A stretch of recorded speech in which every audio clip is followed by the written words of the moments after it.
Welcome, everybody, to another episode of AV Educates, AV Tech Talks Podcast Edition. I have to shorten that up down the road, but I'm super excited about tonight. We have a very special guest with us tonight. I'm super excited for this talk. I'm excited for what we're talking about. I'm not giving out any names here, but he's coming up very soon. Again, let me not talk too much, guys. I want to introduce our co-host, like as always, Austin Jackson. What's going on? What's going on? Omar, it's good to see you again. How you been, brother? Always a pleasure, man. Oh, I'm doing good, man. Today's been a great day. I had a little stream this morning, got some time with the family. I'm here with you now. Today's been good, man. Today's been good. Man, you trying to make me blush, man. Trying to make me blush. That's good to hear, brother. Man, I see you already dropping hints as to who's a special guest tonight. Hell yeah. Well, hey, without further ado, I actually do want to introduce tonight's guest. He's a master video projectionist, the chief projectionist officer of CLEMCO.AV, a company, an entrepreneur, because he started this company with a vision to coach, lead, educate, and mentor with over 25 years of industry experience. Without further ado, let's welcome tonight's guest, Clem Harrod. Hey. What's going on, guys? How y'all doing? I can't good. We're doing good. Good to see you, man. I see what your hat on, man. Hey, I always got to be represented, nice tight brother. brim too. Nice tight brim. How you feeling tonight, Clem? Oh man, I'm feeling lovely. I'm honored to be on your show. You know, it's like I started off with the production channel, the podcast with my boy Stephen Bowles from Show Flow. And I see you guys doing your thing. It's like, that second generation coming through. It's like, I love it. I love it. Yes, sir. Yes, sir. I feel like, first of all, it's a pleasure to have you on the show because I know that you bring so much knowledge and so much of your expertise to the industry. And there's so much that you can offer to this platform and all of the techs and so many different guests that do look at this platform. So I'm really excited to hear what's going on tonight. What about you, Omar? No, I'm definitely stoked, man. I don't want to take away from anything here because Clem, you do so many things for the industry. You're a bundle of knowledge, and everybody that knows you knows this. But I want to start off real quick, and I want to talk about, and I just right off the gate, man, I want to get into this. I want to talk about the book you just wrote recently for the industry. Can you kind of guide us a little bit more about that? And for everybody watching right now, if you don't know about Clem's book, he's going to tell us right now about it. I'm going to leave a comment for that as well in the links. I suggest you click on that link. You download that little sample right there. You might pick yourself up a book or a copy of the book. I highly recommend it to you guys. But again, Clem, I want you to talk about it, from the author's mouth himself. Yeah. Yeah, it was wild, man. I'll tell you, Omar, you and I have known each other for a couple of years, working together. And it's so weird. It's like I can't even remember how we first met, but we've worked on jobs together. We've spent time together. We've had so many in-depth conversations together. And what it really boils down to is that can only happen so often, right? I've spent a lot of time with you. I've given a lot of my knowledge and wisdom to you, but I can't do that for everyone because one, not everyone would be willing to and interested in reaching out that way. And just through my experience and what I've learned about being a technician in this industry, what I've learned about being someone who's taken television production classes since middle school, high school, and college. I did my internship with the Orlando Magic. I started off with LMG in February of 2002. And being an independent contractor, it's like all of these years, managing my family life, growing, beginning to travel, all of that was just so much. And there's just so much knowledge and information that I wanted to be able to share with the industry and with people that I learned about being an independent contractor, what I learned about being a freelancer, what I learned about being a small business, what I learned about managing my life, my finances, my relationships, my friendships, all of those things. And that's what the book is about. The book is about passing on that knowledge, that information, so people don't have to learn the hard way. I had to learn it the hard way, mainly because I felt like people weren't having those types of conversations in the industry. They weren't having those conversations about life, about management of the lifestyle. People wanted to talk about the gear, and that's fine. That's fine. You know, it's like the gear is what allows us to make our money. But those conversations about managing the lifestyle is what helps you to endure in this industry as a freelancer, as a small business. And it was my mission, or I took it on as my mission, to make sure that those conversations and that information was being passed on. That's super powerful. Because honestly, that's one of the first things that drew me in, is what I saw you doing for the industry and for a lot of the independent contractors who didn't have that information. So I know that your business, we always talk about coach, lead, educate, and mentor. Obviously, that's your company's mission. But what led you to just pour out into the community? What made you want to give in, to offer this information? I was failing, man. like at the end of the day, I think we all want to be winners, right? Yes, sir. Like, we all want to be winners. We all want to excel at what we do. And the people who really make it in this industry are the people who learn from every downfall, every misstep, every bad cable plugged in, every every power issue that we have. The engineers and the people who excel in this industry are the people who learn from their mistakes. And from a technician standpoint, I was doing very well. But from a lifestyle management and from a husband, son, father, like all those other spaces, I was not excelling the way that I was in the industry. And I needed to reverse engineer my practices, my habits, in order to make a difference, make a change. And once I was able to kind of figure it out, I knew that this was something that needed to be discussed. Like, I didn't want other people to mess up the way that I did, man.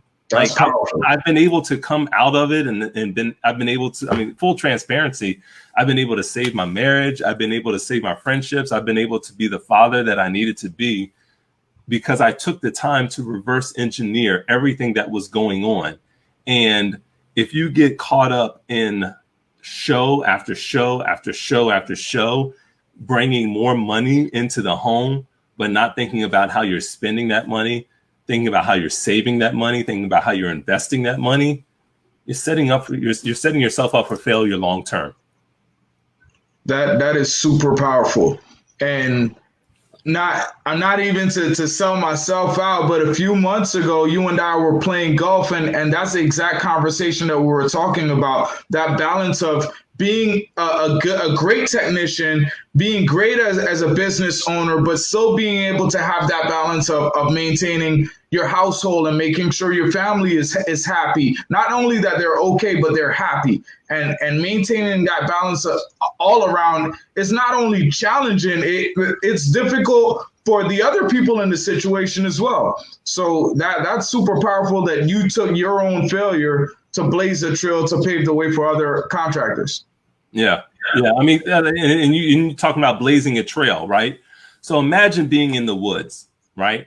You're walking in the woods and you know that there is, like, you've been in the woods for a minute, right? So you've been there for a while. You're walking through, you know that there is water in an opening somewhere. And you're trying to head in that direction, and you end up going off course, like far off course, right? So I went off course, and not only did I go off course, but I went deep into it, but then I had to work my way back. And so it's like putting up a sign. My book is a sign. Do not enter. Don't go this way. You want to go this way, and this is why you want to go this way, because long term, this is where the water is. This is where happiness is. This is where success is. This is where sustainable success is. No, 100%, 100%. And I wanted to go back just for a second, just for the community. I know people, I always try to reveal something about myself. Clem, you and me met, I don't even know how many years ago it was, but I seeked you out when you were just doing the projection side of it and just mentoring it. And I thought the way you did it was so cool because it wasn't just like, okay, you're going to come to a workshop and work on projectors and stuff and we'll see how this works. No, it was like, hey, you're going to come to this job site with me. I'm going to give you a little bit of something for this. We're going to learn this together. We're going to walk through it. And we're going to do some stuff. And I remember my fondest memory, not to sound romantic, is you and me at the very end, because this is like when we got to like we got into a lot of stuff that I already knew about, but I was like, I need to find a new mentor, a new person to learn from, because I got to my limit where I was with who I was when it came to projection, right? And it was kind of like, okay, here's another person who does this, who I can seek out and get some guidance from, and where to go from there. And it was right at the very end, after I kind of proved that I was knowledgeable, I knew what I was doing. I wasn't completely brand new, but I wasn't, I didn't know everything. And we sat down and we started doing color balancing, and you were going over it's a science and an art, it's combined. And we started talking about it, and it was just you and me kind of sitting there by ourselves, lights were off, going through this and like really diving into that. And that one lesson, it's always like, I always learn this one new thing. I still always do that. I still, hey, can we turn the lights off? Hey, let me look at these projectors. Let me step all the way to the back, look at it really clear, like see the lights, see the colors, and really adjust it. And that to me was a super moment that I had. I was like, oh shit, this was worth the drive out here. This is worth everything I came for. Like, I got what I came out here for. Like, everything else we did was great. It was cool. It was phenomenal. The execution of it was great. I want to say we were doing it for TK at the time. Yeah. But that one little moment right at the very end was, to me, was like, oh, okay, shit, this is what I was looking to learn, or that I didn't even, one of those unknown unknowns that I was like, okay, now that I know this, I can go to that next level when I do my blends and my projection stuff moving forward, because I wasn't doing it enough. And now I have someone saying, hey, yeah, this is what you're thinking about is correct, which is reassuring what I already knew, but also saying, also try to look at these things because you're not seeing these, or you're not looking for them. Look for this as well. And I was like, okay, now you've added that extra bit of knowledge I needed to like fit those extra little pieces that I didn't have before, which I thought was fantastic.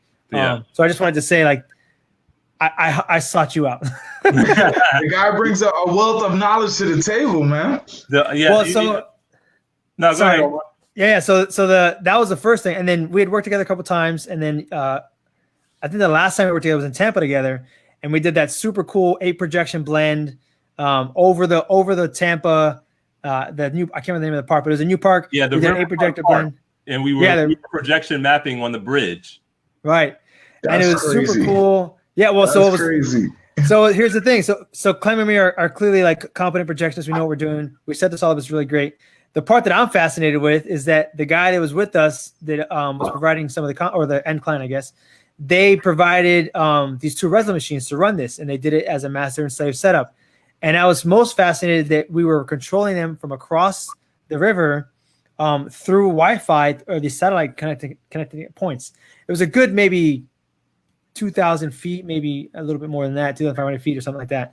And this was getting queued off of Reslam, I mean, quick.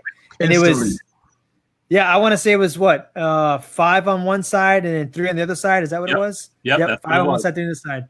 And we he mapped one, I mapped the other, and the end product was phenomenal.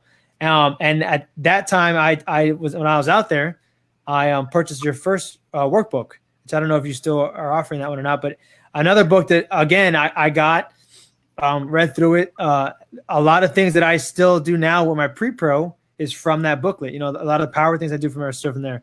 A lot of people when it comes to signal flow and asking client stuff is from that little booklet you made. And that was, again, you taking that knowledge, putting it into book format and saying, hey, here's the things that you should be doing. That was like, shit, I'm not doing any of that. I need to start doing that, It was just one of those things. Yeah. So yeah. No. So. I mean, Omar, you've been down from the start, right? You've been on board, and so yes, you got the workbook. And what I'm doing now there's video projection. There's Career Projection 101, which is the book that we were first talking about. Then there's Video Projection 101, which is the textbook that explains that workbook that you're talking about. So those are coming. Those are coming, and I'm working on those. They're coming down the road. But going back to what we were talking about with the color balancing, all right? what I realized when I was working with a lot of video projectionists, because video projection ended up being something that I fell into. I started off as a camera operator in sports, and I loved it. I love the environment, and I saw that there were more opportunities in this video projection corporate event space, and I enjoyed it. Right? I enjoyed the people, I enjoyed the traveling, I enjoyed the lifestyle. But what I realized, the people who were training me, I was learning from them through observation. They were doing the work, but they weren't teaching me, or they weren't going through the process of the steps of actually teaching, if that makes sense. Like Yes. I was learning by watching them do it and doing it and observing, but they weren't teaching me. You were learning because you took the initiative, but they weren't actually teaching you the lesson, so to speak. Right. And so, I wanted to teach. I wanted to create the knowledge and the information so that people can learn. And one thing that I realized with Omar, that, okay, I would naturally want to teach it this way, but if the information isn't being received, then I need to adjust and pivot the way that I teach to make sure that the information is being digested properly. But back to the color balancing, there's this difference. And I learned from one of the conferences that I worked every year. I worked this conference with TEK Productions, and there was a keynote speaker. His name was Reggie Butler, and he spoke on this Herman brain dominance method. So if you split your brain into halves, right? You got your right brain and your left brain in the way of thinking. And for me, in my understanding, we can go deeper into it if you like, or if someone wants to reach out to me, we can have a separate conversation. But it's definitely spoken about in my first book, Career Projection 101. Either way, there's this method of thinking, which is more process and analytical. That's the left side of the brain. More of the creative and the relational side of the brain is the right side of the brain. So the grid and the alignment of the grid, the process of getting the cables, the signal flow, the power out to the projectors, that's very much left side of the brain. But when it comes to color balancing, when it comes to grayscaling and seeing and identifying greens, reds, and blues inside of gray, like that's very much artistic. Some people want to just hold up a light meter, and say, okay, this is what the colors are telling me, and put the information into the computer and say that's that. For me, I approach it from a holistic, artistic point of view. And I want to, it's just years of working in that space and seeing it, identifying it, noticing it. And I see those variations in the color. And so when I do teach my classes, when I am on site, obviously that hasn't happened in a while since COVID, but when I'm on site and someone's taking a workshop with me, I'm teaching them the process from a left brain perspective, but I'm also teaching them the process from a right brain perspective, and understanding and seeing the color variances. I mean, because that, like I said, that wasn't taught to me. That's just something that I observed along the way and saw the value in it. And now I want to share that value with others.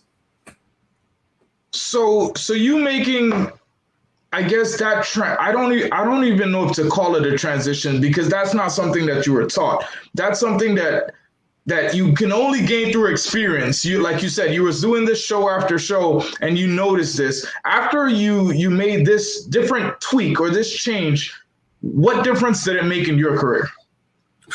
Dude, next level. Okay. Next level. Tell us a little bit more. Well, I mean, because like when I realized that I saw what I saw, and I understood what I saw, and I was willing to teach other people what I saw, like that's so many layers of comprehension. Like if you think about the things that so there's, all right, in the brain, there's system 1 and there's system 2 processing. System 1 is just tying your shoes, or driving to the store. But when you think about what it takes for you to tie your shoe, what it takes for you to do the steps to drive to the store, and then you're able to teach someone how to tie their shoe based off of the steps. You're able to teach someone how to drive to the store and pick up an errand based off the steps. Like, that's next level of comprehension. That's making the subconscious conscious and then articulating it.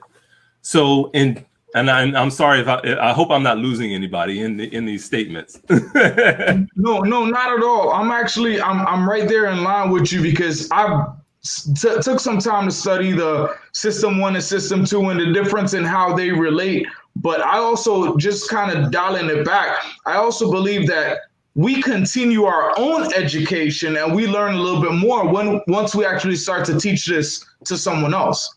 Yes. You are showing that you are knowledgeable in something once you're able to explain it and teach someone else, right?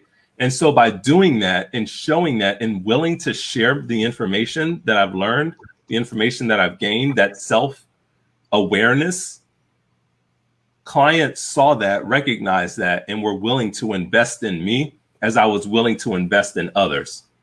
And not everybody's willing to do that, man. If you think about so many people in the industry who it's intellectual property, right? I'm willing to give and sell my intellectual property. That's what it boils down to. So many people want to hold on to their own intellectual property because that's all they have. That's what makes them successful. And I'm willing to give mine away. I'm willing to allow other people to be successful through what it is that I've learned over the years. And that's such a understanding. Yeah, and that's such a mindset that the industry has. You know, that one of the things I've been trying to, for a long time now, to break that. There are so many talented guys that are now at that age that are, you know, like we were saying before we started, you know, second generational stuff. There's guys that are now getting to that retirement age where it's like, hey, your information is so relevant to the younger generation coming in. And, you know, it dawns on me now in COVID times that, you know, Austin and myself, we feel like we're still the young guys and we're still always innovating and learning and getting better and faster. But actually, we're the second generation, right? We're actually, like that middle group. You're probably like third generation. I'm second. Oh, okay, generation. Okay. You're third. Generation. Okay, we're third. So there's a fourth one coming in now. Yeah. And they're struggling with a lot of the same things that we all struggled with at the very beginning. But the difference is now there's resources for them to use.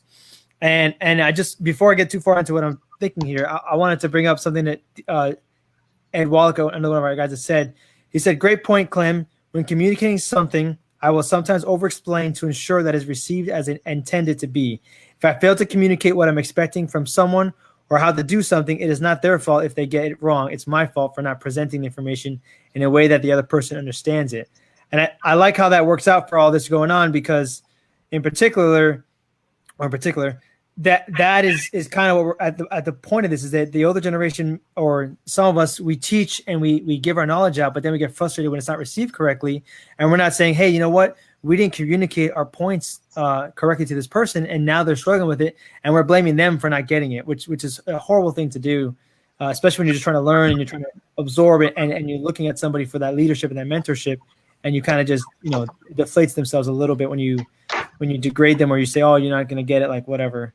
I think that's a powerful thing Ed said. And Jonathan as well, Jonathan Mendoza also, many times the engineers are stingy with the knowledge because they are too busy and don't know you enough to care, which I get. And you can still learn a lot by observing them operate. It is a balance between knowing when the time is right to bombard them with questions and when to keep your mouth shut and just watch them all have attention. And I think that ending part is perfect, because that's the truth, right? Like there's times where I feel like in my career, I've met a lot of high-end engineers. You know, Clem, I've worked with you, I've worked with Austin. There's times where I've been in shows and I've been like, hey, I don't got time to socialize, man. We got to get this shit done. Yeah, but there's other times where it's like, hey, I need some help with this. Let's kind of tinker with this a little bit. And when there's a time, like, hey, I'll be there with you. I'll tinker with you. But it's not like, yo, you're on your own, bro. Figure it out.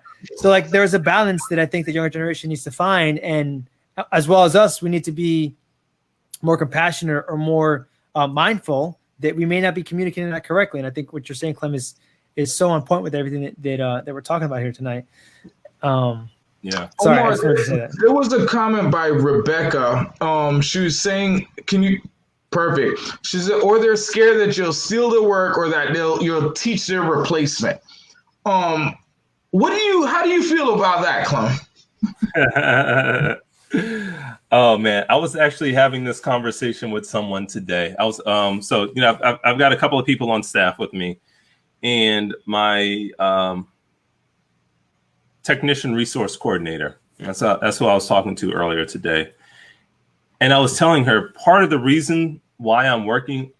I wrote the first book, and part of the reason why I'm writing the second book, the Video Projection 101, is so that I can teach my replacement. I want you all to be successful. Like, I get more offers than I have time. I can't do every single job that I'm offered. I can't, you know, based on what I talk, especially what I talk about in Career Projection 101, my first book. I have my family, I have my wife, I have my kids, I have their activities.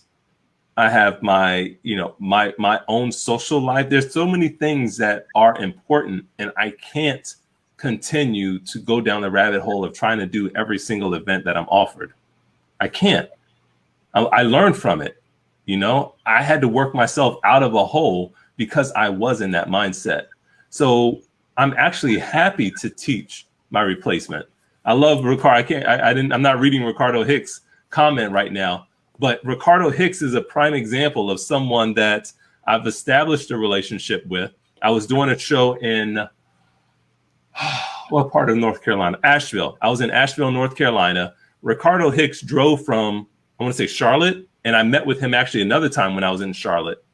And we just built that relationship. And he's flying me up to North Carolina to train some of his future video projectionists, because I'm willing to share that information. I want you all to have it. I didn't learn it to then die and take it with me, right? And I'm not trying to sound morbid. I'm not trying to do but I understand mortality. I'm not going to be here forever. Yes, sir. And I want the information that I've learned, the information that I've gained, the information that I've worked so hard to comprehend and understand and tweak and try to perfect, at least from my own perspective. I want somebody else to be able to take that knowledge as their base. Yes. And excel from that. Generational growth. Yeah. I mean, Austin, you think about, Austin, you are in Orlando and you drove over to Tampa to hang out, to have a little coaching session. Mm-hmm. And we met on the golf course. And there were so many things that we just kind of discussed. And it was from a very much a metaphorical standpoint. Yes. And relating golf to life. Yes. And placement and tweaking and making those minor adjustments, and even talking about what Projection 101 was, mm-hmm. and what it meant to me, and trying to help you to comprehend and understand that was a base. That was a base level of understanding and knowledge. Now yes, you sir. Take that and you run with it.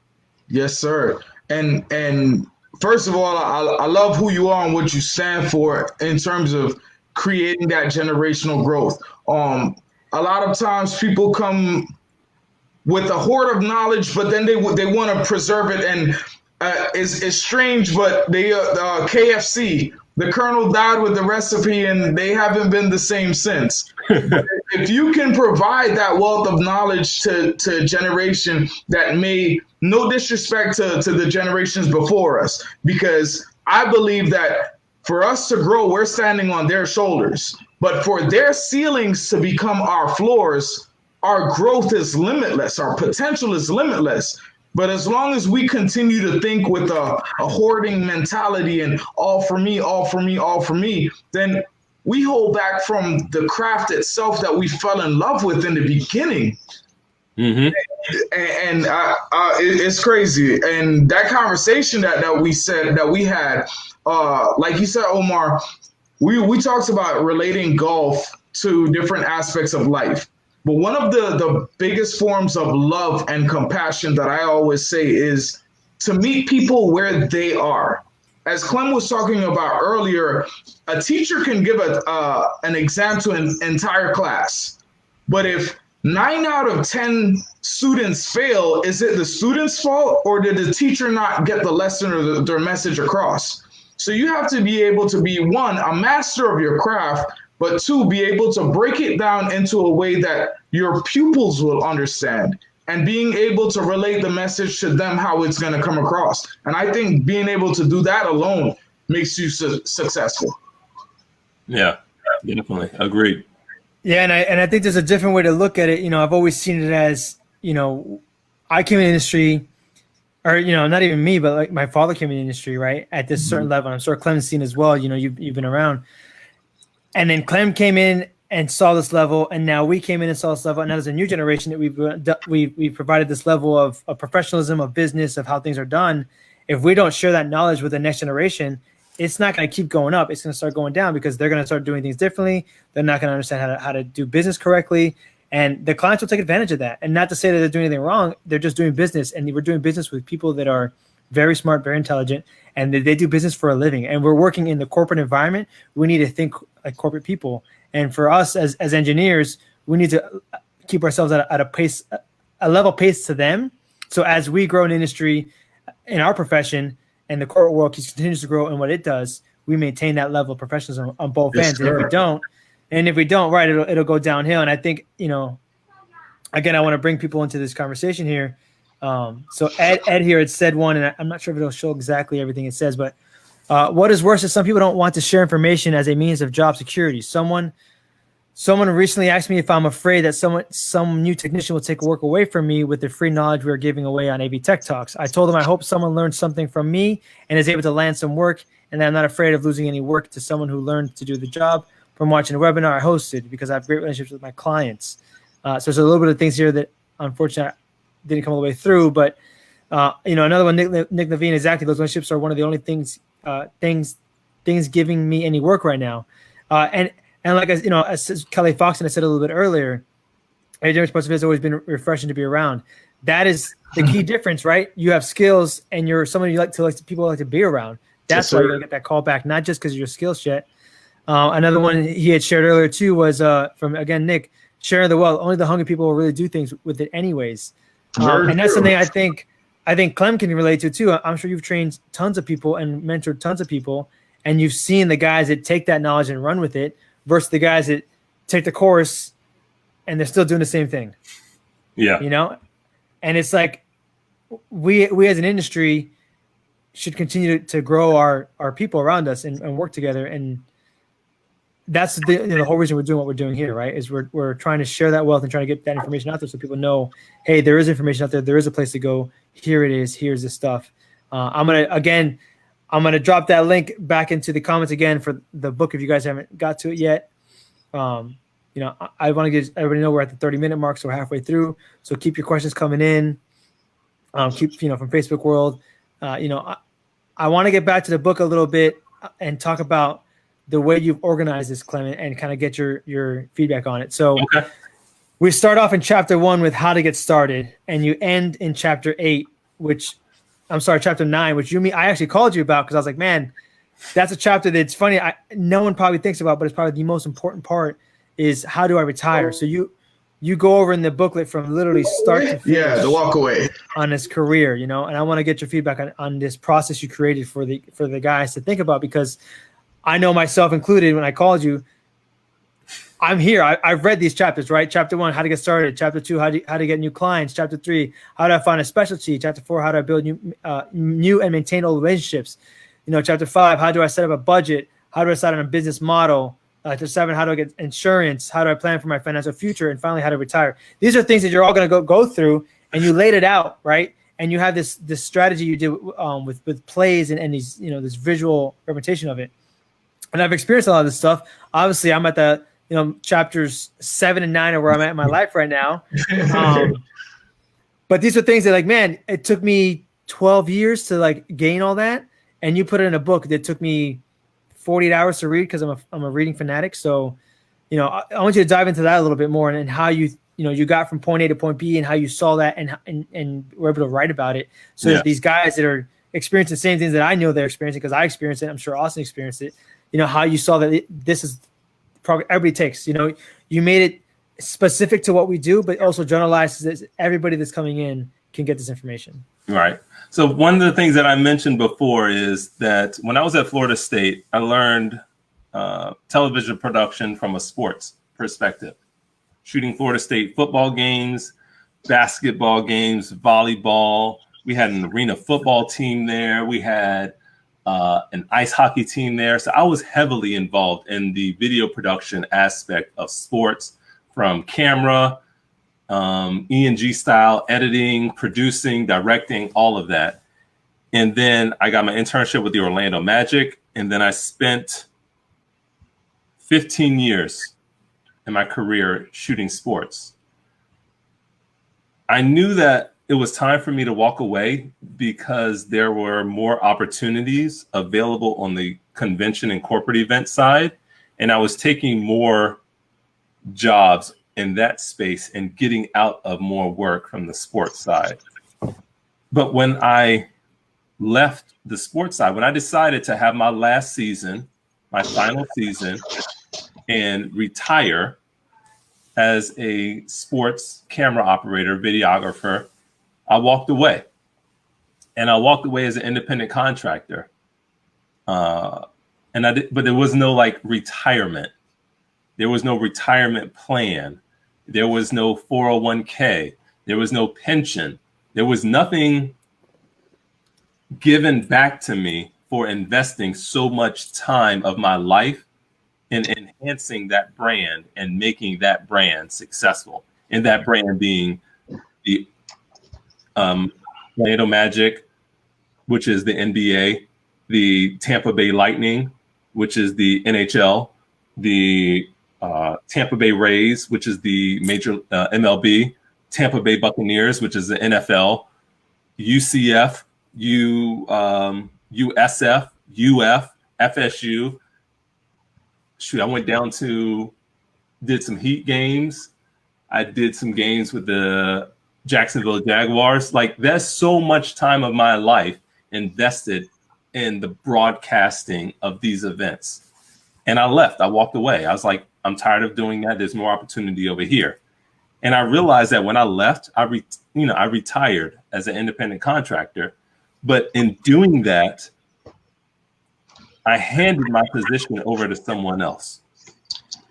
They just called someone else or emailed someone else to say, hey, are you available for these games?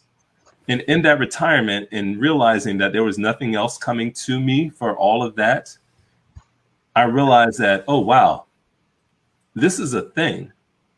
Like my in-laws, my mother-in-law, my father-in-law, they were teachers, and they put in their 30 plus years as teachers, and they receive and live off of a pension. Other people who work for corporations and companies, public accounting, whatever the case, they're partners. They receive retirement plans, 401ks. They receive compensation and matched compensation for the time they invested in making that company great. As an independent contractor, you are your own small business. Yes, sir. You are your own company. And if you don't invest in yourself, if you don't make it right for yourself, if you don't think about your own future, if you don't think about the time when your mind and your body are tired of doing the work that you're doing, you're setting yourself up for failure. When I left sports, I was tired of the commute. I was tired of the long days. My mind and my body were tired of doing that work. And so I walked away. But I didn't prepare to walk away. Now that I know that I have more years involved, more years invested in this side of the industry, the live event production industry, I'm going to make sure that I'm prepared to walk away. You know, when I get in my 60s, whatever the case, whatever, when I choose to truly walk away and be like, I'm not touching that gear anymore. Walking away at 60, by the way. I could see that happening. What'd you say? I say you ain't walking away at 60, bro. I don't see think it. so? I don't see it. Nah. You're right. I might see you have more pupils under you doing the heavy lifting. You might not lift the projector, but you ain't going at 60. You're right. You know what? You're right, though. I love you guys too much, man. I love this industry too much because when I look at you all, I see myself. The people that I've invested in, the people that I've spent time with, the people who I've shared knowledge with, I see parts of myself in you, and I want you to succeed. I want you to be more successful than I am. And so, yes, I will continue to give to you. And that's what Chapter 9 is all about. Chapter 9 is all about that reflection and the whole process in the acts. Act 1, you know, the walk-in. Act 2, the show. Act 3, the walkout. That's not by coincidence. The first 4 chapters of the book is about the walk-in. How do you become successful during the walk-in? Once you've picked your seat, right? You're sitting down, you're attending the conference. That's the show. You've got the gigs coming in. Okay, now that you're in the seat, now that you're in the show of your career, what do you do to maintain your success? Now the walkout, when they playing the music, the ballyhoo, right? All of that, getting ready to leave. What will you take with you from the walk-in, the show, as you walk out to continue to be successful? Wow. I love that.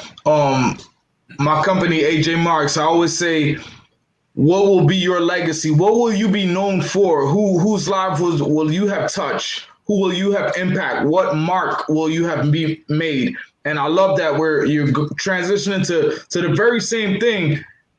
And you even further deep dove in where you said, what will you walk away with? So it's not only that your legacy is what you'll leave behind, it's also the gems and the value and treasures and stuff that you picked up along the way for you to take.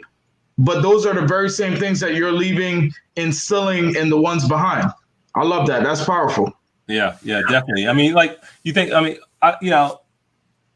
Austin and Omar and everybody who has seen the hashtag or any of my social media posts about Projection 101, right? Mm-hmm. I don't know if it was a thing before I really started hashtagging it. It may have been, but I definitely want to feel like I've kind of changed people's perspective on what Projection 101 is. And it's not about video projection. It's not about career projection. It's about life projection. Okay? Who are you in this moment? That's the projector all the way back here. Who do you want to be? 5, 10, 15, 20 years down the road. That's the throw distance. Ooh. Okay? Present day, future. Projector, present day. Screen, future. Throw distance. What adjustments will you make in the present day at your projector to achieve the life goals, the life mission that you have for yourself, for yourself? That's discipline. That's constant adjustment. That's acknowledgement of self. And that's acknowledgement of your own flaws. That's an acknowledgement of your own misalignment. How can I adjust my personal alignment to achieve the life goals that I see for myself? My life goals are to be a father, to be a husband, and to be a successful mentor, coach, leader, educator for others. So what adjustments will I continue to make in my present day to make sure that my future aligns for the success that I see? Projection 101. That's super, super powerful. And that's the exact conversation that I remember you and I were having as to why we're even having this conversation today, because that was super powerful how you put it all together. And it blew my mind again today, hearing it the same way I heard it the very first time.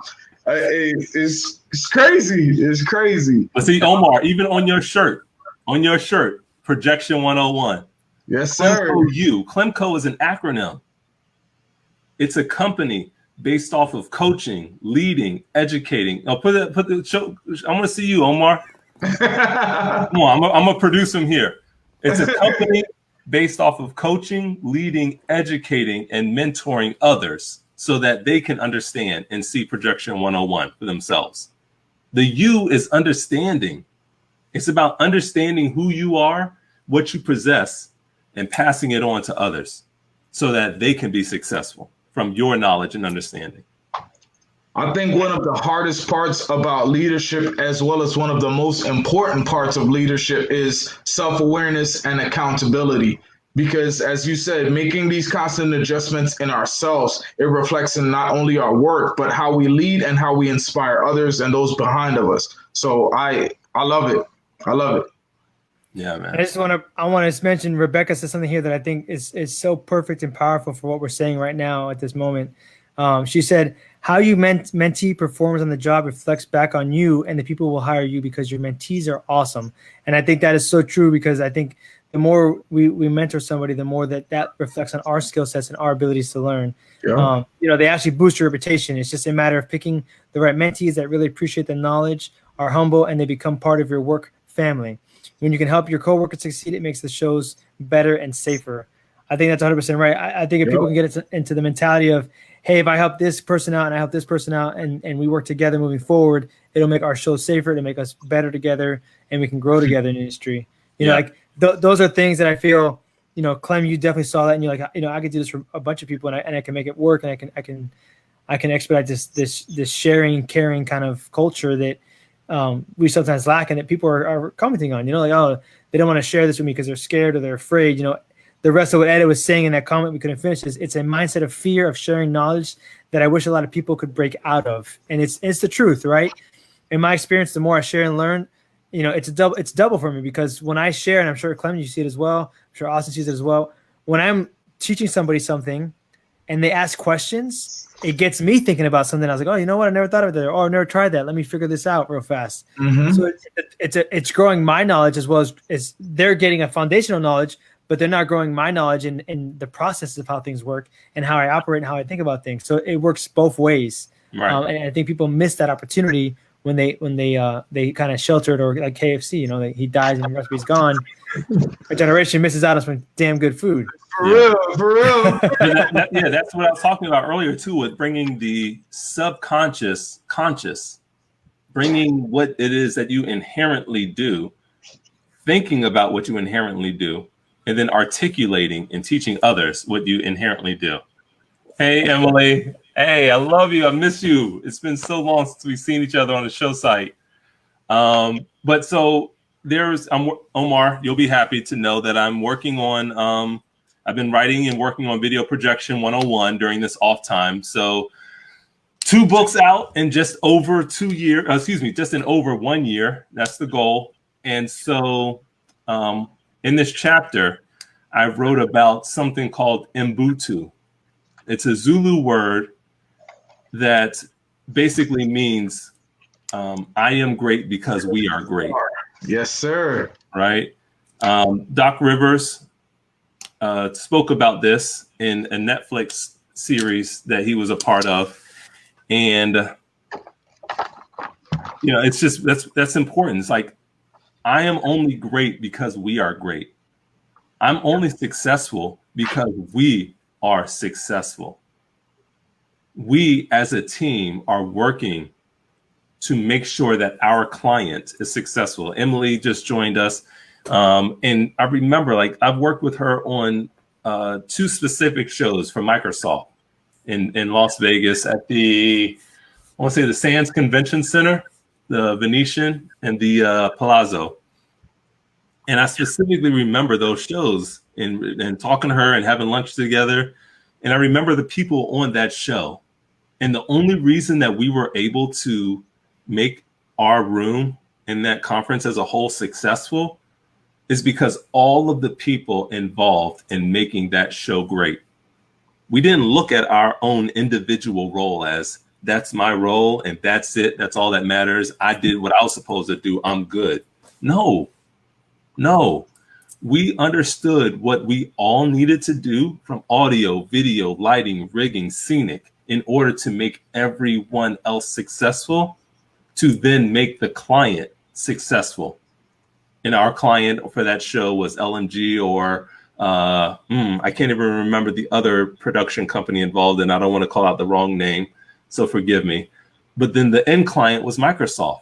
But the true end client were the people in the seat attending that conference. And we had to work together as a whole to make it right. And not everybody thinks that way. And I challenge everyone listening to this to make sure that you think that way, and make sure that every other person on your crew, when we get back to the industry the way that we were, thinks that way and takes ownership for their very own position. That's absolutely powerful. And I think it was about 17 years ago. I was at a Lutheran youth convention. The first time I ever heard the word Ubuntu and the meaning and the definition that I am because we are. And to be very transparent, I build my company based on that very same saying that we can't think of ourselves as individuals. We all have to work together towards a common goal, towards the benefit of the team, not knowing that I'm the best at this position, and when I get my job done, then I'm done, as we call them, white glovers. But no, it's about the team. It's about the common goal. It's about the client at the end of the day. Omar, you're laughing because you know about the white gloves. I'm not pushing any cases.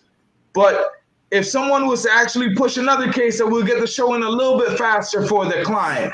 And at the end of the day, the show kicks off and everything goes without a flaw, and we get out a little bit early and we win on the back end. But it's all of us working together towards that common goal at the end of the day. And I love it. I love that you brought that up. Yeah, yeah. And even in that common goal and thinking about the long haul of not just the show, but the actual show of our lives. Yes, sir. Right?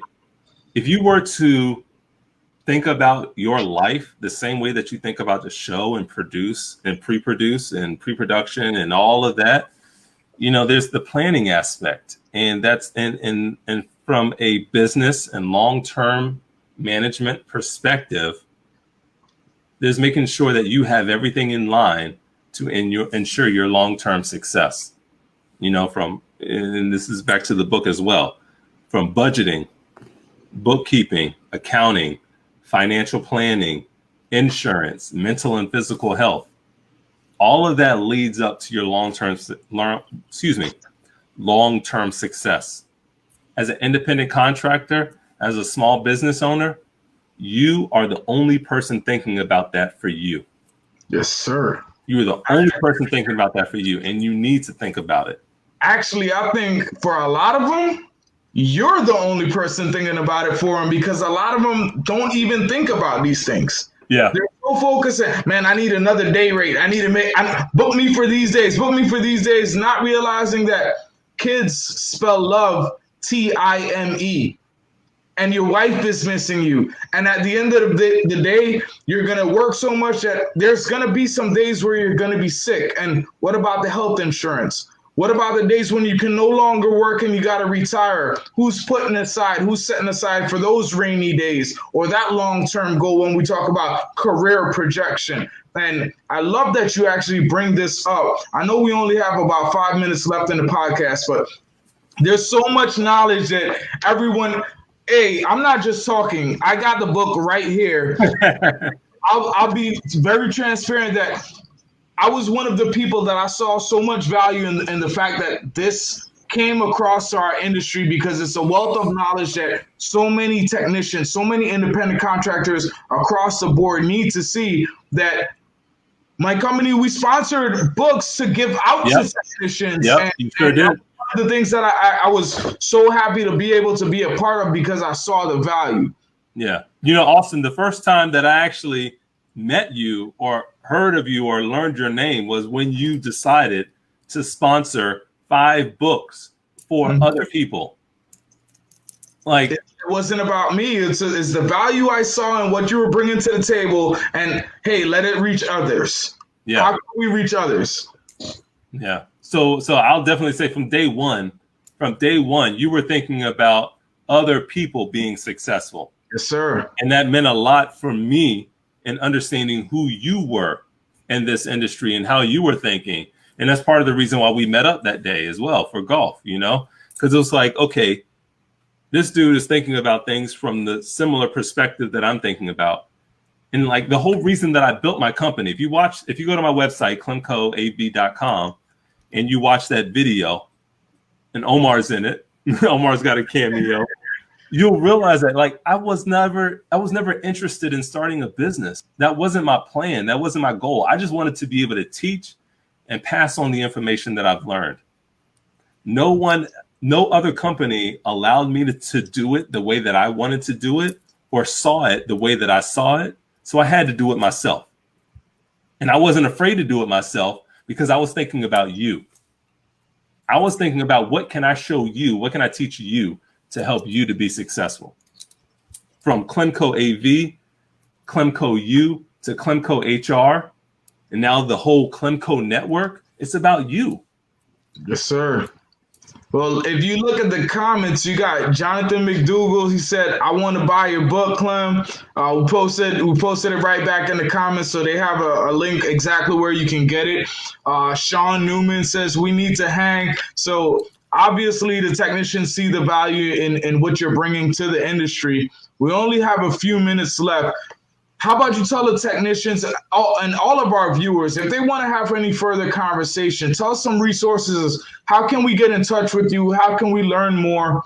Share that info with us. Yeah, I'd say, honestly, I'd say the easiest way to connect for whatever your needs are, just visit the website and go under the coach tab. So CLEMCO.AV/coach. You can schedule a time, you can schedule a conversation, and then from there, we can understand what some of your needs are, and we can make sure that our network becomes your network. We can set you up for success. Like I said, from budgeting, bookkeeping, accounting, insurance, financial planning, or just someone to talk about and get some shit off your chest. Like, it's a lot going on right now, right? COVID is a real thing. It's affecting all of us. And a lot of people, or some people don't have anyone to talk to about what's going on. And if you want to just have a moment to just vent from someone who sees it, who understands it, who lives it, I'm here. We're here as support. CLEMCO.AV.com/coach. You can email us at info@CLEMCO.AV. We're available. You can reach out to us at all social media platforms. So Ed Willock, he's a partner in crime with Omar and myself. Actually, I met him through Omar. But guys is a genius on all aspects, from the video engineer side to the audio engineer side, and he's looking forward to meeting you. So we got to make sure we make that connection for him, Omar. 100%. Clem and Ed, you guys will definitely get a contact from me through email. We'll do a virtual handshake to everybody and make that happen.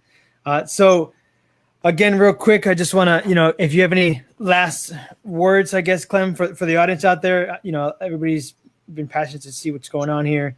My brain's kind of flustered right now, switching and commenting and looking at what's going on and making sure I'm posting the right stuff. But the feedback's been great tonight, guys. Thank you everybody for being here, for tuning in with us. Thank you so much, Clem, for being here. Like always, if you have any final words you want to give out to the audience, any last little tidbit of advice that they can go home with tonight, please, let us know, and then we will let you go. I know you got family time and other things you want to take care of. It's all good, man. I'll say from, one of the quotes that I have on my website, it's not about the size of the show. It's not about how massive or how grand scale the event is. It's about the people that you have working on it. And taking care of your people is one of the most important things that any business can do. The gear is the gear. We replace the gear. Technology changes and we replace gear. We don't replace people. We need people to operate the gear. So take care of your people. And if you're unable to take care of your people, reach out to CLEMCO and we'll help you to take care of your people. It's about everyone else. It's not about us. It's about helping everyone else to succeed. By the way, I'm coming for a second round of golf. I've been practicing a little bit. So, Clem, I wanted to thank you so much for being here, man. I appreciate you taking the time to speak with us and to speak to the community. Tons of positive responses I just posted up there as for you. For everybody out there in the comments, we've posted the link multiple times to the book, to the webpage. Please check it out. Please get your copies of the book if you haven't got it already. Highly recommend it. Clem, if you want to just say bye real quick, we'll just wave bye to the audience. We'll let you go, and then as always, we'll let Austin close us out. For the night, Austin, like always, man, do your thing, brother. Once again, it was a pleasure having you all. I hope there was so many gems and nuggets and knowledge that you guys could have absorbed in this conversation. Clem was a brilliant guest to have on board. He offers a wealth of knowledge, especially throughout the career transition of most independent contractors, from a point of view that they never tend to look at business from. But all of the important things. So I encourage you, look at this podcast again, share it with someone that you feel that can use the knowledge, and be sure to actually grab Clem's book, because I promise you it is a great resource for you to have in your toolbox and for you to add to your arsenal and how your career will project from this point forward. But once again, it was a pleasure having you all and seeing you again tonight. Until next week, Wednesday, and we'll see you again. Take care.